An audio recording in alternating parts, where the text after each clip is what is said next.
보좌에서 음성이 나서 이르시되 하나님의 종들 곧 그를 경외하는 너희들아, 작은 자나 큰 자나 다 우리 하나님께 찬송하라 하더라.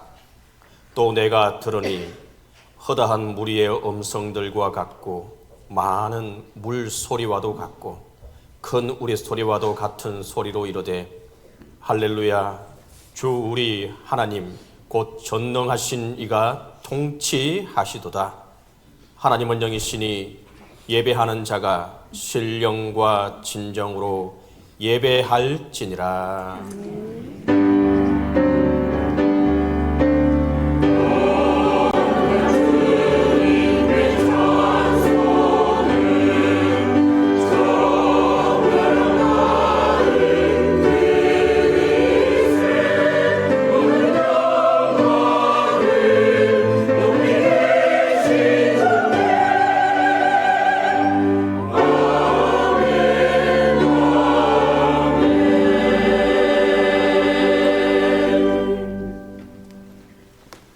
만왕의 왕이신 하나님, 보좌에 높이 계신 주님을 찬양합니다.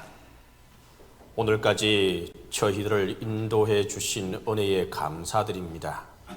주님은 매일 매 순간 눈동자처럼 지켜주셨으며 가는 곳마다 동행하시고 환난과 고난 중에서 건져주셨습니다. 병들었을 때 치료하시고 마음이 괴로울 때 위로를 더하여 주신 주님, 이 모든 은혜를 잊지 않고 왕이신 그리스도 주일 예배를 드리오니 받아 주옵소서. 성부와 성자와 성령 성삼위 하나님께 영광이 세세 무궁토록 함께 있을지어다. 아멘.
왕이신 주님, 교회력이 다하는 마지막 주일에 겸허한 마음으로 지난날을 돌아보게 됩니다.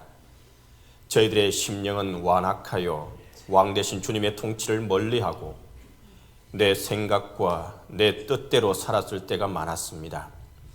세상의 풍조를 따라 욕망의 목소리를 높여가며 거짓과 탐욕과 방탕과 죄악으로 얼룩진 나날을 보냈습니다. 믿음의 공동체 안에서도 가시나무가 되어 많은 교우들에게 아픔과 상처를 주었고 진심으로 하나님을 예배하고 기도하며 찬양하는 시간들이 적었음을 고백합니다. 긍휼히 여겨 주옵소서. 주님, 저희들은 이 세상을 살아가면서 내 뜻대로 행하고 내 마음대로 행하고 내 철학대로 행하고 내 마음의 성향대로 살면서 하나님의 뜻을 멀리 두고 하나님의 뜻을 거역하며 살아왔습니다. 주님께서 이미 주신 말씀을 떠나 살면서도 새로운 축복만을 기다리며 살아왔습니다. 이 어리석음, 우둔함, 불신앙을 용서하여 주시옵소서. 주님, 우리가 주님의 진정한 은혜로 잘 살고 평안하다고 해서 모든 일이 옳고 다 의로운 것처럼 착각하고 해묵은 죄마다 죄로 생각하지 않고 회개하지 않았습니다. 이 마음 깊은 곳 구석구석에 있는 모든 죄를 용서하시고 이 모든 악에서 건져 주시옵소서. 이제는 주님과 나만이 아는 죄를 고백하며 조용히 참의 기도를 계속합니다.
비판하지 말라. 그리하면 너희가 비판을 받지 않을 것이요. 정죄하지 말라. 그리하면 너희가 정죄를 받지 않을 것이요. 용서하라. 그리하면 너희가 용서를 받을 것이요. 그러므로 우리 주 예수 그리스도 안에 있는 자에게 결코 정죄함이 없느니라. 아멘.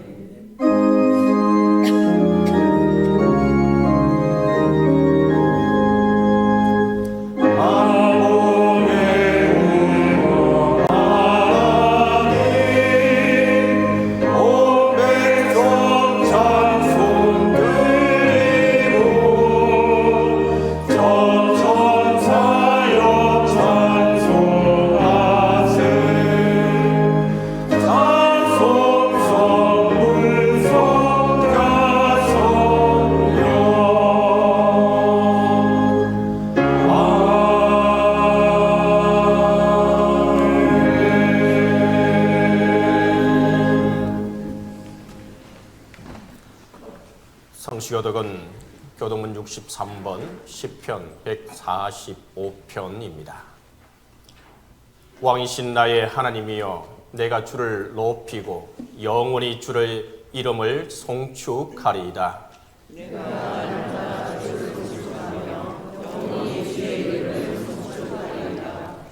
여호와는 위대하시니 크게 찬양할 것이다.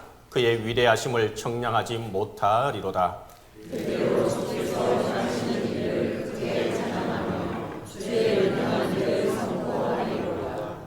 주의 존귀하고 영광스러운 위엄과 주의 기이한 일들을 나는 작은 소리로 읊조리이다. 사람들은 주의 두려운 일의 본능을 말할 것이요 나도 주의 위대하심을 선포하리이다. 그들이 주의 크신 은혜를 기념하여 말하며 주의 의를 노래하리이다. 여호와는 외로우시며 긍휼이 많으시며 노하기를 더디하시며 인자하심이 크시도다. 여호와께서는 모든 것을 선대하시며 그 지으신 모든 것에 긍휼을 베푸시는도다. 여호와여, 주께서 지으신 모든 것들이 주께 감사하며 주의 성도들이 주를 송축하리이다. 아멘.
세상 다시 오시네.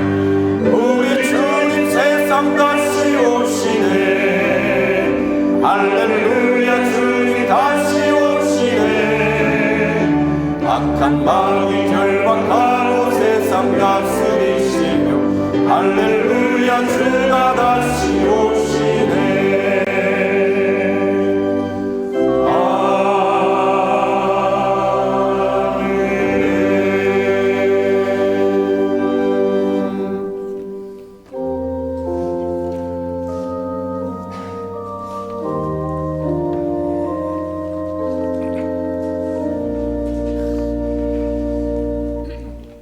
에베네셀의 하나님, 하나님의 선하신 사랑이 이 시간까지 저희를 이곳까지 인도하셨습니다.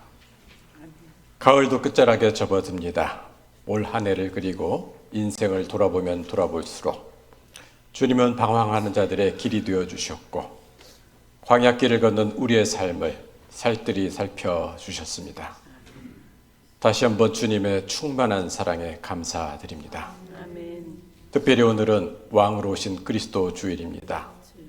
보이는 세계와 보이지 않는 세계의 창조주이시면서도 우리 한 사람 한 사람을 살뜰히 살펴주시는 세상의 왕과는 전혀 다른 사랑의 왕이신 그리스도를 기억하며 감사하며 찬양하는 예배의 자리가 되게 하옵소서. 아멘. 마지막 때를 살아갑니다. 영적으로 무장하여 강건해지게 하옵소서. 헛된 것들을 바라보며 마음을 두지 않게 하시고 먼저 하나님의 나라와 의가 가장 이 세상 무엇보다도 값진 것임을 깨달으며 그 나라와 의를 먼저 구하여 하늘의 창고에 쌓는 참 지혜를 갖게 하옵소서. 아멘.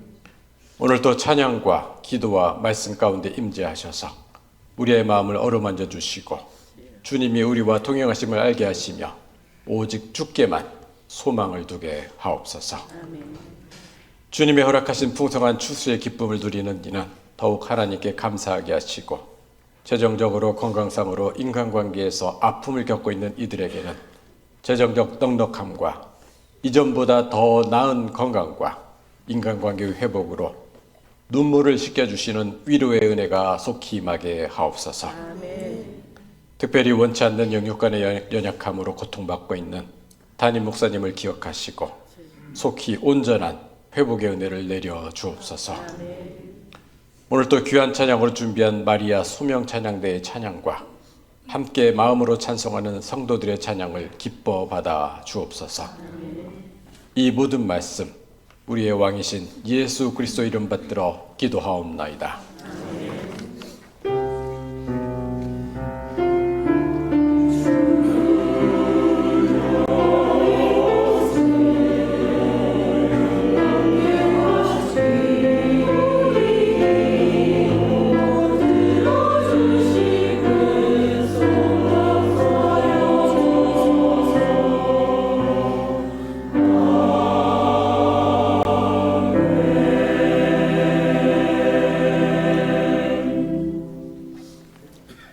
성령의 조명 기도입니다. 우리 다 함께 같이 기도합니다. 주님, 성령의 밝은 빛으로 우리 마음을 비추어 주셔서 그리하여 말씀 속에 나타난 주님의 뜻을 깨달아 알게 하소서. 아멘. 오늘 우리에게 주신 첫 번째 말씀은 예레미야 23장 5절에서 6절입니다. 여호와의 말씀이니라. 보라, 때가 이르리니 내가 다윗에게 한 의로운 한 가지를 일으킬 것이라. 그가 왕이 되어 지혜롭게 다스리며 세상에서 정의와 공의를 행할 것이며 그의 날에 유다는 구원을 받겠고 이스라엘은 평안히 살 것이며 그의 이름은 여호와 우리의 공이라 일컬음을 받으리라. 아멘.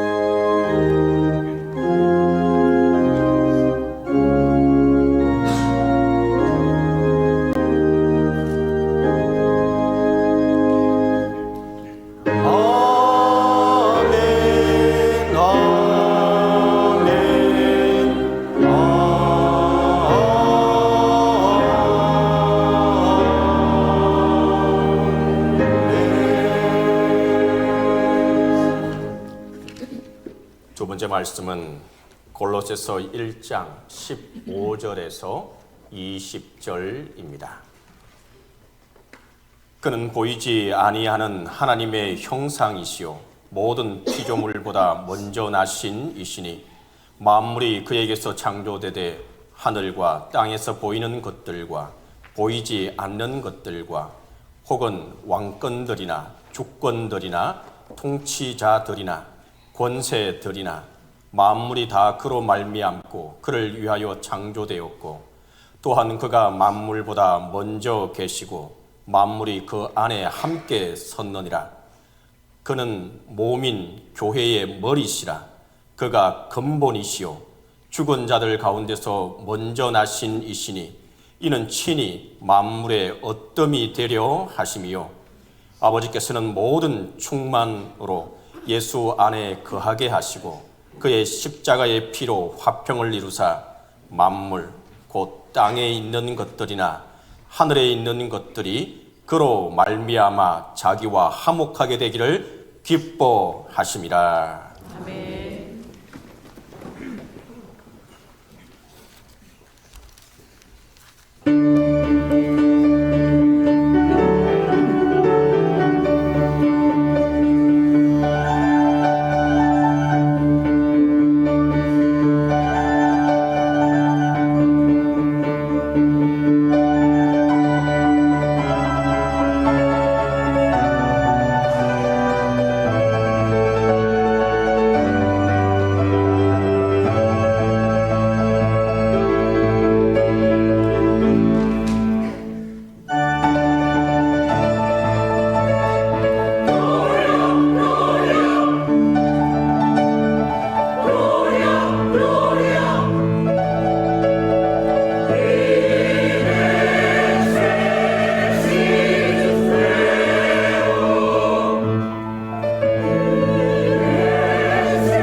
세 번째 말씀은 요한복음 1장 1절에서 3절입니다. 이 계시의 말씀을 봉독할 때 다 함께 하나님의 음성을 들으실 수 있기를 바랍니다. 태초에 말씀이 계시니라. 이 말씀이 하나님과 함께 계셨으니 이 말씀은 곧 하나님이시니라.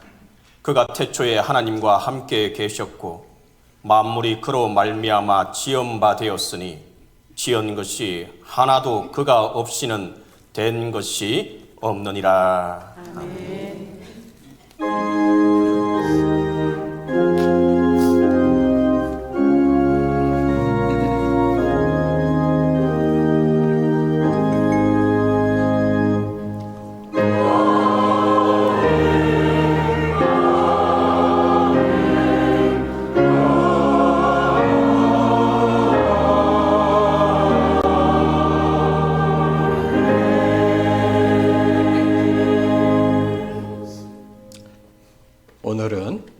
왕으로 오신 그리스도 주일입니다. 교회력은 우리가 알고 있는 달력과 다릅니다.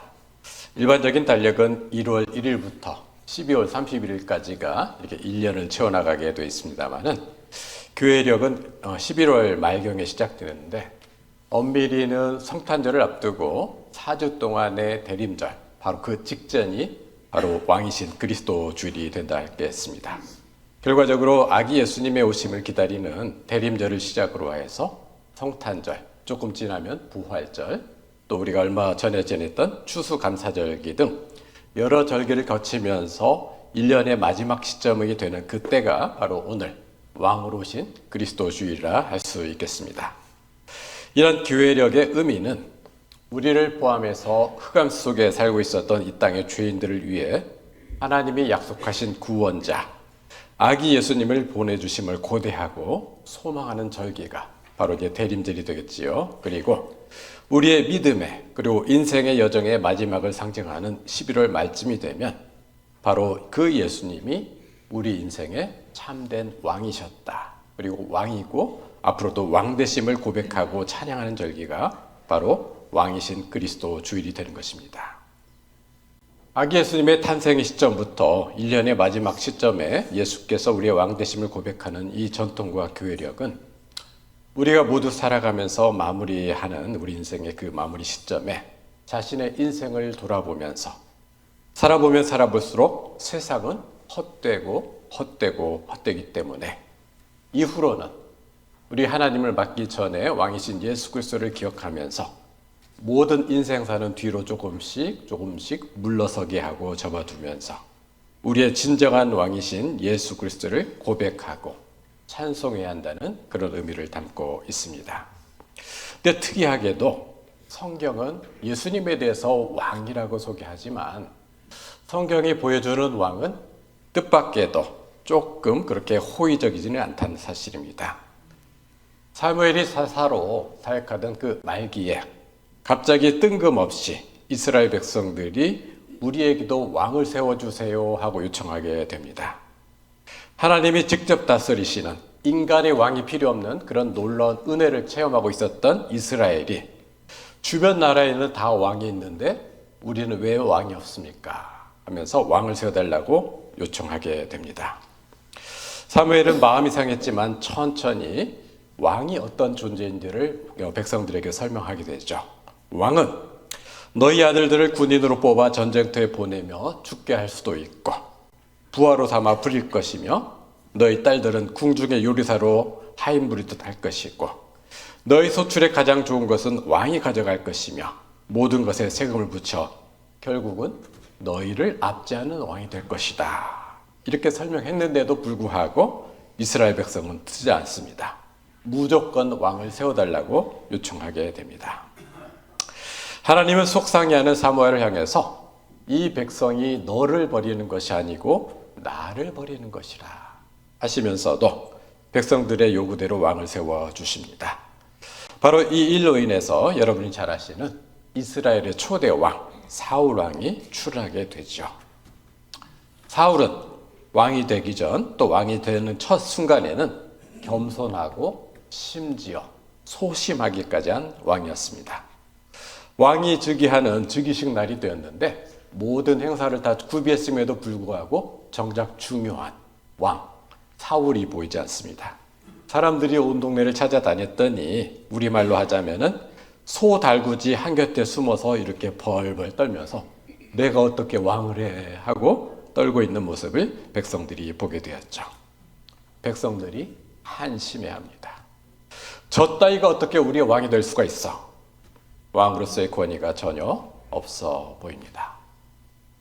그러나 성령께서 그를 붙드시자 담대해졌고 또 하나님이 이스라엘 사람들의 마음속에 사울에 대한 두려움을 갖게 하셔서 무난히 사울이 왕 역할을 감당하도록 하나님이 도와주십니다. 그런데 이 사울이 왕이라는 직책에 익숙해지자 욕심, 특히 권력욕이 생깁니다. 왕을 해보니까 괜찮아요. 그러니까 이 왕위는 우리 자식과 대대손손 우리 가정이 독점해야겠다 이렇게 생각하게 됩니다. 근데 위험스러운 걸림돌이 생기게 되죠. 여러분이 잘 아신 대로 다윗이란 인물이 등장합니다. 골리앗을 비롯 수많은 대적들을 물리치자 백성들이 노래하기 시작하는데 사울이 죽인 자는 천천히요 다윗이 죽인 자는 만만이라는 노래가 백성들한테 퍼지게 되죠. 사울로서는 매우 불쾌하고 위험을 감지하게 됩니다. 결국 군대를 이끌고 가서 무고한 다윗을 죽이려고 수없이 시도하게 되죠.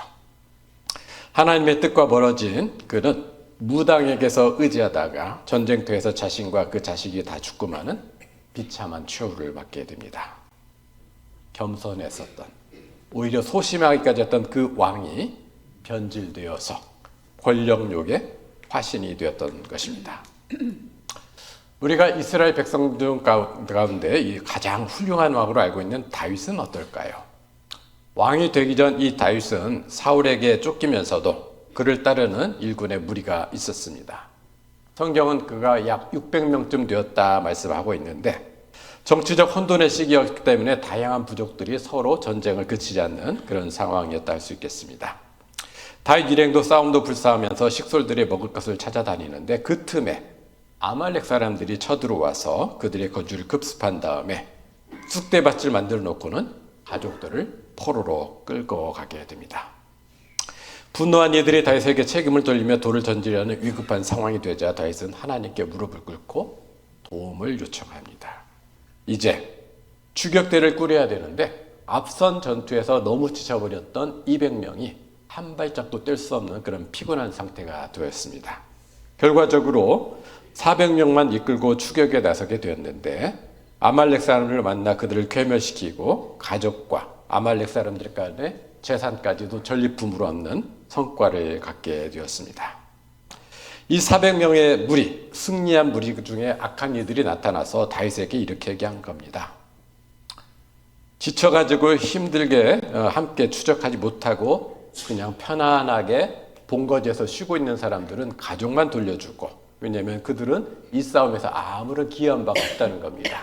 때문에 그들한테는 가족만 돌려주고 전리품은 우리끼리만 나눠 가집시다. 다윗에게 말하게 됩니다. 다윗은 그 결정이 선하지 않다 하면서 함께 이번 전투에 수고한 이들이나 너무 지쳐서 함께하지 못했던 그들이나 우리의 모든 한 가족이기 때문에 전리품과 먹는 것과 모든 좋은 것들은 함께 나누기로 한다. 이렇게 결정을 내리고, 그리고 이후에도 모든 일에 있어서 수고한 이들뿐만 아니라 병약하게 함께 못한 이까지도 공평하게 모든 것을 나눈다는 이 원칙을 일생통업 이 다윗이 지켰다고 성경은 기록하고 있습니다. 이와 같은 다윗의 인품을 봤던 이들을 중심으로 사람들이 점차로 더 많이 모여들게 되었고, 이들을 주축으로 다윗을 왕으로 세우는 일이 순탄하게 진행되었다 성경은 말씀하고 있죠. 이처럼 모든 험한 일에 다윗이 앞장서 감당할 때는 하나님의 마음을 시원케 해드리고 모든 이의 존경을 받았던 이 다윗도 자기가 있어야 될 자리, 섬기는 자리, 함께하는 자리를 벗어나게 되고 그곳에서 하나님과 슬슬 거리가 멀어지는 그 순간에는 문제가 생기게 됩니다. 모든 것이 안정이 되었다 생각하니까 아마도 하나님과도 거리를 두었던 것 같아요. 바로 그 순간에 방심이 일어납니다. 외적이 침입하지만 왕이 나서지 않고 군대만 보내게 되죠. 아마도 휘하 장군들도 이렇게 말하지 않았을까요? 왕이시여, 이제 나이도 있는데 왕궁에 편안하게 계시지요. 아마도 다윗은 못 이기는 척 궁에 남습니다. 이전에 앞에서 싸웠던 그 다윗의 모습은 사라지고 만 겁니다. 그러다가 무료한 시간에 왕궁 옥상을 거닐다가 목욕하는 밧세바를 보고 유혹에 빠지게 되죠. 그 여인을 왕궁으로 데려오라 하여 부정한 일을 저지르게 됩니다. 그녀가 임신하였던 소식을 듣게 되자 굳이 전쟁터에 있었던 그 남편 우리아를 보내서 아내와 같이 하게 한 다음에 그 자식이 내 자식이 아닌 것처럼 우리아의 자식인 것처럼 속이려다가 실패하자 결국 가장 전쟁이 심한 곳에 일부러 보내가지고 그를 전사시키므로 그를 죽여서 완전 범죄를 도모하게 됩니다. 하나님은 나단 선지자를 통해서 다윗은 다 속였다 했지만 그것이 너의 죄다라는 것을 분명히 지적하시게 되죠. 오늘 말씀드리고자 하는 것은 아무리 선한 왕도 인간인 이상 상황에 따라서 악한 왕으로 변질된다는 사실입니다. 하지만 왕들뿐만 아니라 사람인 우리도 변합니다. 그냥 변하는 것이 아니라 하나님과 멀어질 순간 나쁜 방향으로 변질되기도 합니다. 시간은 흐르고 계절도 바뀌고 사람들의 마음도 시시때때로 달라집니다. 오늘은 따뜻했던 관계가 내일은 차가운 냉랭한 관계로 바뀌기도 합니다. 국내외를 물어나고 영화나 드라마에서 종종 등장하는 대사가 있습니다. 사랑이 어떻게 변하니? 이런 질문을 곧장 하지만 영원할 것 같은 사랑이 식어갈 때 안타깝게 던지는 대사가 아닙니까? 세상의 모든 것은 변합니다. 그 변화가 때론 두렵고 고통스럽고 외롭게 합니다. 그럴 때마다 우리 마음은 묻습니다. 정말 이 모든 변하는 세상 가운데서 진짜로 정말로 믿을 수 있는 건 어디에도 없단 말인가? 그때 성경은 조용히 그러나 분명한 어조로 대답해 주십니다. 말라기 3장 6절 말씀이죠. 나 여호와는 변하지 아니하나니. 아멘. 나 여호와는 변하지 아니하나니. 아멘. 세상은 사람은 변하나 하나님은 변하지 않으십니다. 아멘. 하나님은 단 한순간도 변덕을 부리신 적이 없으시고 사람의 반응에 따라서 감정적으로 흔들리는 분도 아니십니다. 하나님의 본질, 하나님의 성품, 하나님의 계획, 하나님의 약속은 완전하며 영원하십니다. 때문에 하나님은 우리가 영원히 의지할 수 있는 분이 되시죠. 그분은 이 땅에서뿐만 아니라 우리의 죽음의 이후에도 영원히 의지할 수 있는 분이십니다. 아멘. 성경은 또한 우리의 왕이신 예수님에 대해서도 이렇게 설명하십니다. 히브리서 13장 8절입니다. 예수 그리스도는 어제나 오늘이나 영원토록 동일하시니라. 변덕이나 변함이 없으신 하나님, 우리가 실족하고 방향을 잃어도 변함없이 우리 곁에 계셔 주시고 우리를 다시 사랑으로 불러주셔서 생명의 길로 가게 하시는 예수님이 그분만이 우리가 온전히 의지할 수 있는 유일한 분이신 것입니다. 그래야 성경은 예수님이 우리를 사랑하시되 끝까지 사랑하신다 말씀하십니다. 특히 로마서 8장은 권력도 죽음도 보이는 세상과 보이지 않는 세상의 그 어떤 것도 우리를 향하신 예수 그리스도의 사랑에서 끊을 수 없다고 선언하십니다. 그렇다면 이제 이 변함없으신 예수님이 왜 우리의 왕이 되신지를 살펴보고자 합니다. 오늘의 본문 골로새서는 예수님을 보이는 세계와 보이지 않는 세계, 만물의 모든 것을 창조하셨고 질서 있게 다스리는 분으로 소개합니다. 만인지상이란 말이 있습니다. 세상의 왕은 권력을 쥐고 모든 사람들을 발 아래 둔다는 그런 존재가 되는 거죠. 권력을 얻고자 대통령이나 국회의원들의 정견 발표를 들어볼 때가 있습니다. 내가 대통령이 되면, 내가 국회의원이 되면 하면서 이렇게 하겠습니다, 저렇게 하겠습니다. 수많은 공약을 날리는데 물론 그 일부를 지키는 분도 있지만 대부분 어떻습니까? 공수표가 될 때가 많이 있죠. 그렇게 약속을 했지만 실질적으로 지키지 않는 것이 그런 부분이 있습니다. 20세기 중반에 소련의 서기장이었던 후르시초프라는 사람이 정치가를 이렇게 정의한 적이 있습니다. 강이 없는 곳에 다리를 놓아주겠다 약속하는 사람이 정치가이다.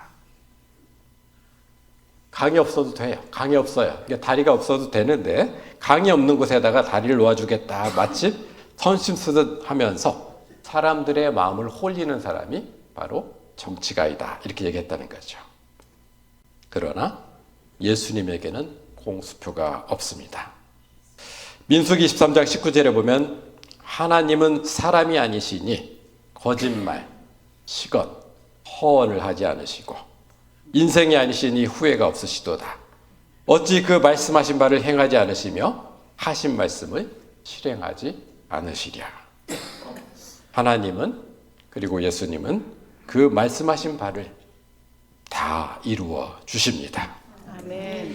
골로새서는 하나님이 예수님을 통해서 이미 하셨고 궁극적으로 완성시켜 줄 그 일을 이렇게 오늘의 본문 골로새서 1장 13절에서 설명합니다. 그가 우리를 흑암의 권세에서 건져내사 그의 사랑하는 아들로 옮겨주셨고, 요한복음 5장 14절은 비슷하지만 조금 다르게 표현합니다. 내가 진실로 진실로 너에게 이르노니 내 말을 믿고 또 나 보내신 이를 믿는 자는 영생을 얻었고 심판에 이르지 않았느니 사망에서 생명으로 옮겨졌느니라. 이 두 말씀 가운데 공통적인 표현은 옮겼다 하는 말씀도 옮겼다. 흑암의 권세에서 사랑하시는 아들의 나라로 사망에서 생명으로 옮겼다. 우리가 살아가는 이 땅은 좋아 보여도 잠시 머물 시공간입니다. 우리는 하나님의 나라, 곧 예수 그리스도의 나라로 그리고 영생으로 옮겨가야 합니다. 하지만 그 여정 동안 우리를 그곳에 다다르지 못하도록 방해하는 것들이 많이 있습니다. 크게는 사탄이고요, 작게는 우리의 욕심으로 말미암은 크고 작은 방해물들이라 할 수 있겠습니다. 그리고 우리 스스로는 이 방해자들과 방해물을 이길 힘과 능력이 없습니다. 절대적으로 우리를 영생에 이르도록 도와주실 절대적인 안내자와 도움을 주시는 분을 필요로 한다는 말씀이죠. 요한복음 3장은 인자 되시는 예수님이 하늘에서 이 땅에 오셨기 때문에 하늘로 가는 그 길을 아시는 유일한 분이시다 선언하고 있습니다. 곧 예수님만이 하나님 나라로 가는 길을 정확히 유일하게 하시는 말씀이죠. 예수님만이 우리의 생명의, 우리의 영생의 길이 되어 주십니다. 아멘. 이제 요한복음을 통해서 예수님이 조금 더 당신을 소개하시는 그 말씀들을 살펴보도록 하겠습니다. 첫째로 요한복음 14장 6절에 보면 예수님은 나는 길이요 진리요 생명이다. 나로 말미암지 않고는 아버지께로 올 자가 없다 말씀하고 계시죠. 아시는 대로 저는 주된 업무가 이제 학교에 있습니다. 학교에서 이제 주중에는 가르치를 하는데 꽤 오래전에 집사람한테 나는 목회할 사람이 아니다 이렇게 얘기를 했어요. 왜 그랬을까요? 왜 목회할 사람이 아니다 했을까요? 목회를 하려면 신방을 많이 다녀야 되는데 내가 심각한 길치입니다. 집사람이 이렇게 가면 여기 하면서 지나가는 길이 하도 잦아지는 길치다 보니까 내가 목회가 될까 이렇게 생각을 했었는데, 만일 목회가 가능하다면은 요 녀석 때문에 가능을 하겠다 한 것인데, 요 녀석이 뭘까요? 내비게이션. 혼자서는 길을 못 찾아가는데 얘 때문에 찾아갈 수 있게 해서 만약 목회를 한다면 이건 가능하겠다 한 적이 있습니다. 여러분도 도움을 받아보셨겠지만 내비게이션은 안내길을 잘 따라가면은 차분하게 조용하게 안내를 잘 해줍니다. 근데 지시를 했는데도 불구하고 길을 놓치거나 잘못된 길로 가면은 어떤 반응을 보이죠? 띵띵띵띵 하다가 뭐라고 멘트가 나와요? 예, 경로를 재탐색합니다. 어쨌든 간에 그렇게 해가지고 원래 목적지로 데리고 가는 게 뭐예요? 내비게이션이에요. 주님은 제멋대로 우리가 인생을 살아갈 때 어긋난 길을 걸어도 그래 끝까지 가봐라고 포기하신 것이 아니고 계속적으로 이 사인도 주시고 저 사인도 주시고 이리저리 안내하시면서 궁극적으로 우리가 생명의 길로 영생의 길로 가도록 경로를 재탐색해 주시고 끝까지 인도해 주시는 분이십니다. 세상의 그 어떤 왕이 신하, 종들의 길을 가까이에서 신이 인도해 줍니까? 왕은 멀리서 명령만 내리고 거들먹거리지만 예수님은 왕이시면서도 우리와 걸음의 보조를 맞춰주시고 앞에서 끌어주시고 뒤에서 힘내라 밀어주시면서 하나님의 나라로 영생을 이끌어 주십니다. 주님은 우리와 발을 맞추어 가시는 우리와의 동행을 참으로 기뻐하십니다. 우리 예수님은 참 좋으신 왕이십니다. 둘째로 예수님은 생명의 떡입니다. 엘리야가 광야길을 떠나게 될 때 지쳐 쓰러질까 천사를 보내어서 떡과 물을 주신 하나님, 그리고 하나님의 산 호렙에 이르도록 그 여정 동안 먹을 것을 공급하신 그 하나님은 우리에게도 동일하게 대우해 주십니다. 우리가 하나님의 나라 영생에 이르기까지 영육간에 필요한 모든 것을 공급하신 분이 바로 우리 하나님이십니다. 사람들은 자기가 벌어놓은 것, 가진 것이 많아지면 이렇게 생각하죠. 내가 일해서, 내가 수고해서, 내가 번 돈으로 먹고 사는데 그게 왜 하나님 탓이냐. 일견 맞을 수도 있겠습니다. 그러나 어렸을 때 감사절 절기가 되면 들었던 예화가 떠오릅니다. 그날 맛있는 식사에 흡족한 왕이 요리사를 불러서 상을 주려고 합니다. 요리사는 왕 앞에 오더니 아닙니다, 아닙니다, 임금님. 내 요리는 내 요리 솜씨보다는 원재료, 채소가게 사장이 좋은 채소를 대주어서 가능한 것이었습니다. 상은 채소가게 사장이 받아야죠. 왕이 채소가게 사장을 부릅니다. 상을 주려자 그 역시 아닙니다, 임금님. 제가 채소가게 사장이라 하지만은 나보다도 상을 줄 사람은 농부입니다. 농부가 좋은 채소를 주었기 때문에 제가 그것을 판매하고 왕궁까지 가져올 수 있던 거죠. 이제는 농부를 불러서 왕을 농부에게 상을 주자 역시 농부도 이렇게 합니다. 아닙니다, 임금님. 하나님이 좋은 일기를 주셔서 좋은 채소가 생산되었습니다.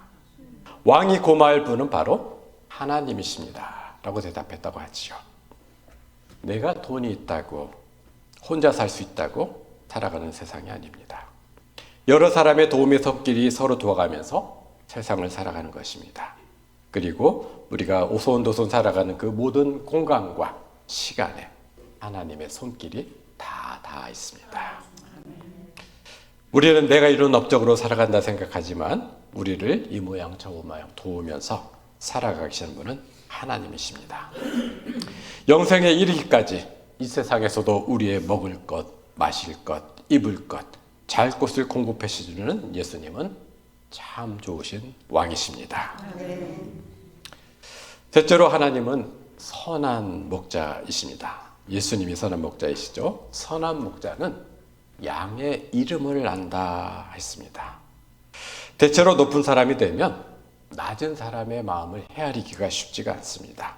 부리는 사람으로 생각하지 동료로 보지 않는다는 거죠. 직원이 100명, 1000명, 10,000명이 되면 위하고 싶다 한들 어찌 그 많은 사람을 다 알겠습니까?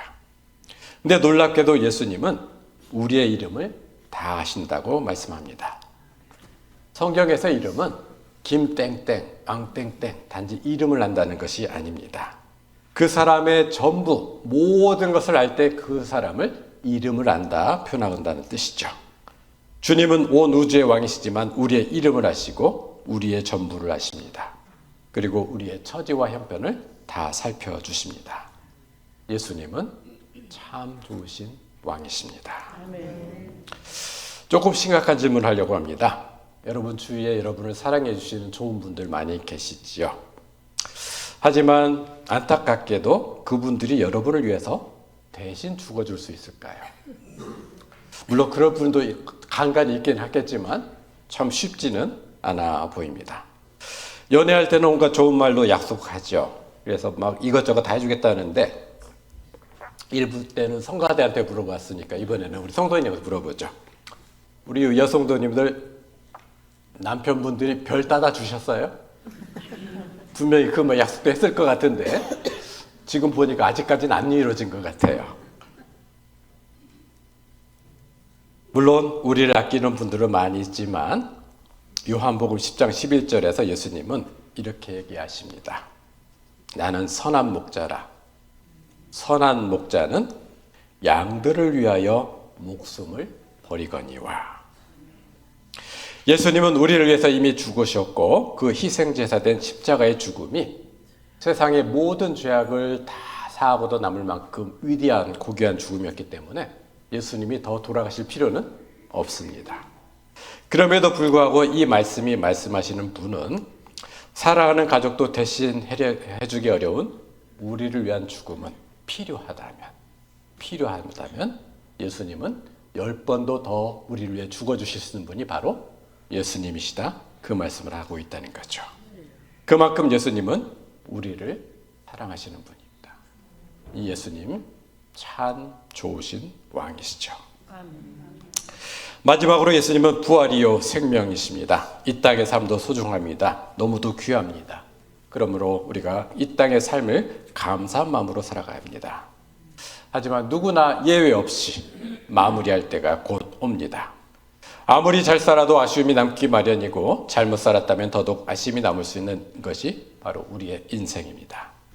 그러나 그 부족함과 아쉬움을 기억지 못할 만큼, 아예 이 땅의 모든 아픔이 전혀 생각나지 않을 만큼 좋은 나라가 하나님의 나라, 예수님의 나라입니다. 계시록은 그 하나님의 나라에서 죽음도, 애통도, 눈물도, 아픈 것도 없는 것이라 말씀하시죠.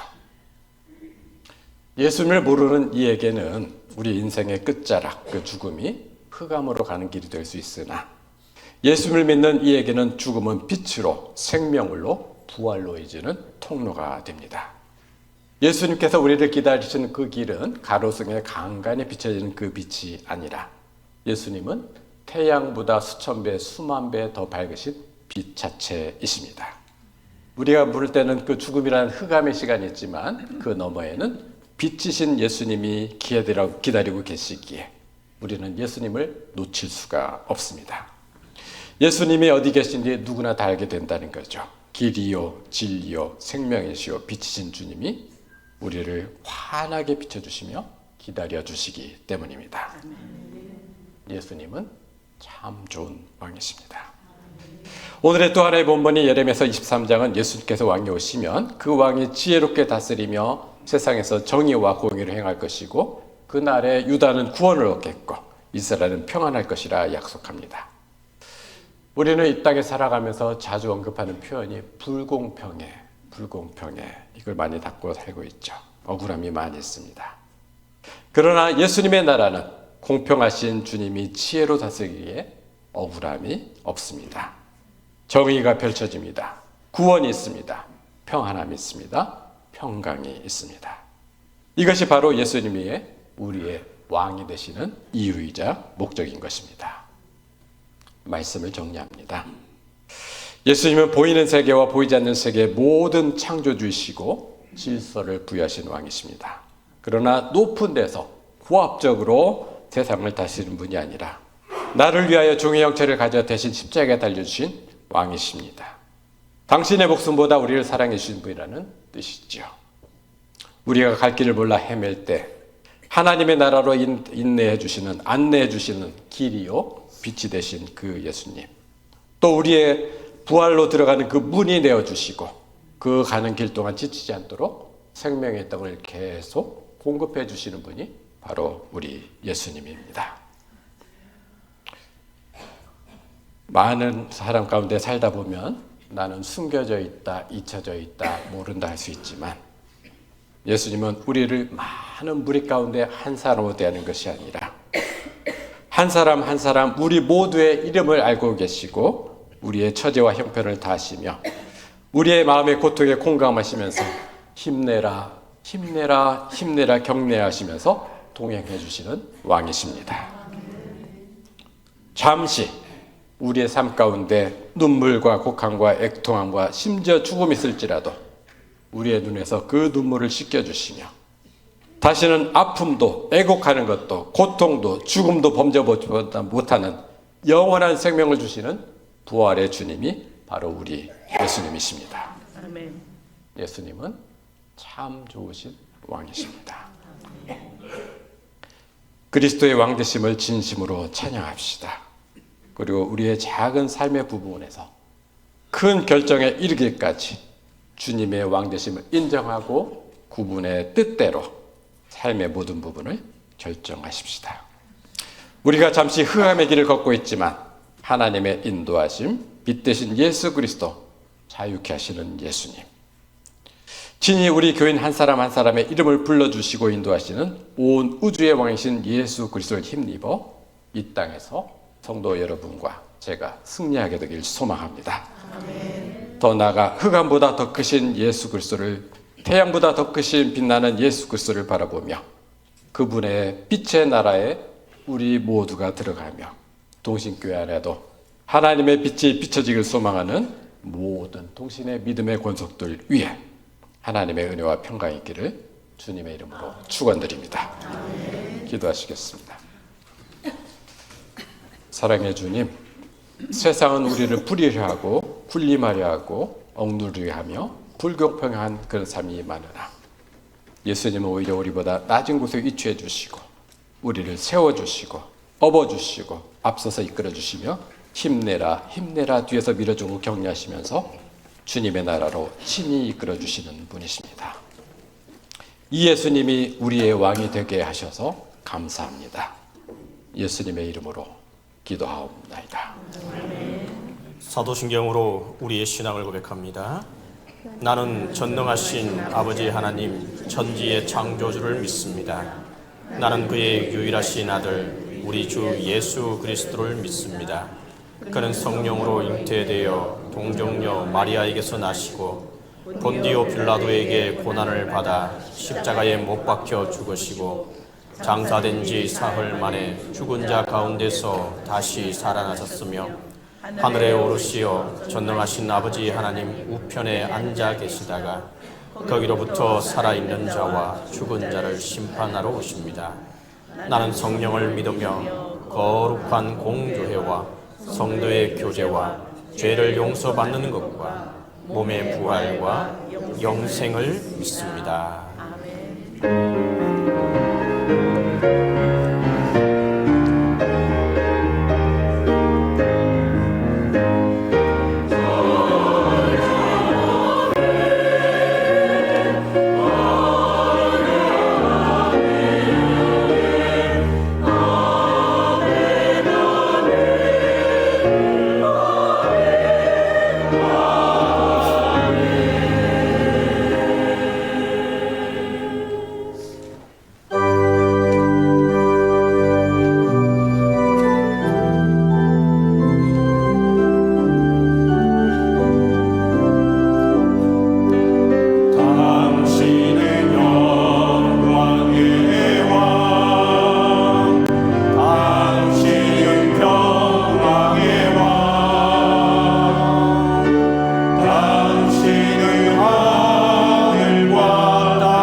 주님만이 왕이십니다.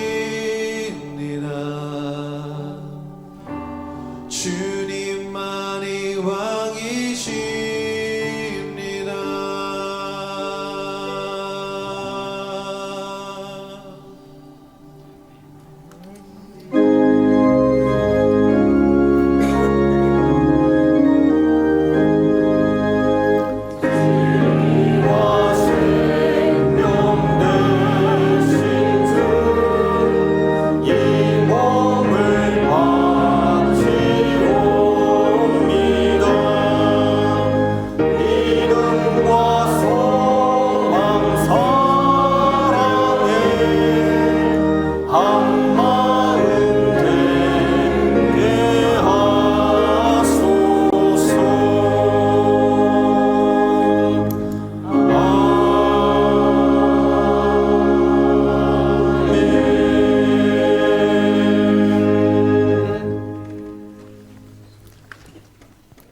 은혜로우신 주님, 대림절로 시작하여 오늘 왕이신 그리스도 주의를 맞기까지 한 해 동안 지켜주시고 돌봐주셔서 감사하고 감사합니다.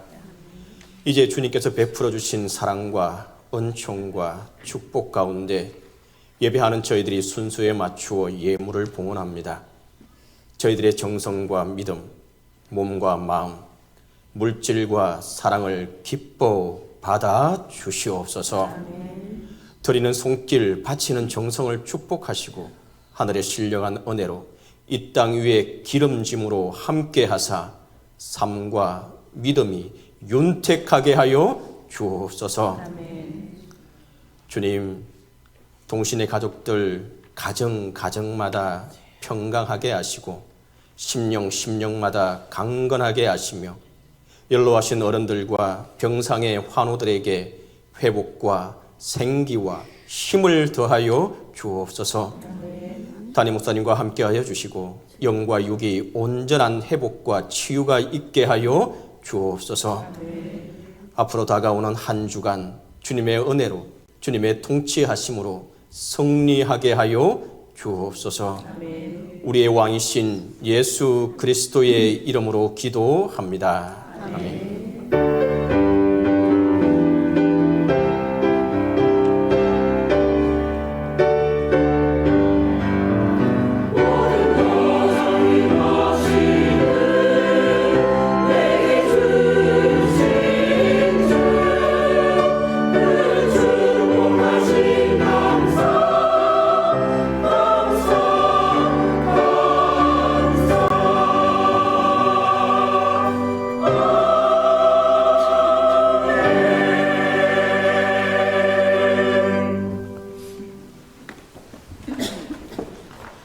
앞뒤 좌우 보시면서 인사하도록 하겠습니다. 예수가 왕입니다 라고 우리 인사하겠습니다. 예수가 왕이십니다. 예수가 왕이십니다. 예수가 왕이십니다. 동신교회 11월 넷째 주 평화의 소식입니다. 예배 소식입니다. 다음 주일부터 대림절이 시작됩니다. 대림절은 초대교회부터 지금까지 계속되어 온 예수 그리스도의 오심을 기대하며 소망, 평화, 기쁨, 사랑으로 이루어지는 절기입니다. 예수 그리스도를 메시아로 오실 구약의 예언과 2000년 전 베들레헴에 오신 기쁨, 종말에 다시 오실 그리스도를 기다리는 절기입니다. 교육행사 소식입니다. 어려움을 당한 형제 자매들을 위하여 11월 다섯째 주부터 12월 첫째 주 2주간 성탄 사랑의 나누기 헌금합니다. 2026년 대림절 묵상하기는 묵상집을 통해 개별적으로 참여합니다. 묵상집 제목은 대림절의 깊은 묵상이며 11월 30일 주일부터 12월 25일 목요일까지 100명 한정하여 신청받습니다. 2026년부터 봉사부에서 일할 봉사부장 및 총무, 그리고 아주 멋진 일꾼들을 모집합니다. 동신교회 교인, 남녀 누구나 모집할 수 있으며 주방 및 기타의 일을 담당합니다. 2026년도 열정을 가지고 함께 일하실 분들은 교역자들에게 많이 신청해 주시기 바랍니다. 올 한 해 동안 성경 공부와 성경을 필사하신 분들은 12월 7일까지 제출해 주시기 바랍니다. 2026년 영양달력 꽃달력이 준비되었습니다. 한 주일에 3가정씩 이름을 꼭 적어주세요. 아직 공란이 많습니다. 서로 함께 사랑을 나누는 동신교회 되기를 바랍니다. 마리아 찬양대가 주관하는 기간별 찬양대회는 한 주 연기된 12월 14일 오후 3시입니다. 각 기관들은 하나 되고 연합하여 찬양을 잘 준비하시기 바랍니다. 성가대, 교사, 안내요원, 예배요원, 차량 봉사 등등 새해에 봉사를 원하는 분들은 간사님과 교역자들에게 알려주시기 바랍니다. 회의 소식입니다. 1차 예산위원회는 11월 23일 오늘, 2차 예산위원회는 다음 주인 11월 30일입니다. 시간은 모두 1시이고 당회실에서 모입니다. 재직회 부서장, 찬양대 대장, 교회학교 부장은 모여주시기 바랍니다. 이제 다 함께 일어나 나 주님의 기쁨 되기 원하네 찬양하겠습니다.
이제는 우리 주 예수 그리스도의 은혜와 아버지 하나님의 무한하신 사랑하심과 성령님의 감동 감화 인도 보호하시는 역사가 우리에게 길과 진리요 생명이 되시며 영육간에 생명의 떡을 주시고 우리 이름을 한 사람 한 사람 불러 주의 나라로 인도하시는 너무도 좋으신 왕이신 예수 그리스도께 감사와 영광을 돌리며 우리 일생 동안 오직 주 예수 그리스도만을 믿고 섬기기로 다짐하는 모든 동신의 믿음의 권속들 위해 지금부터 영원까지 항상 함께 없시기를 간절히 축원하옵나이다.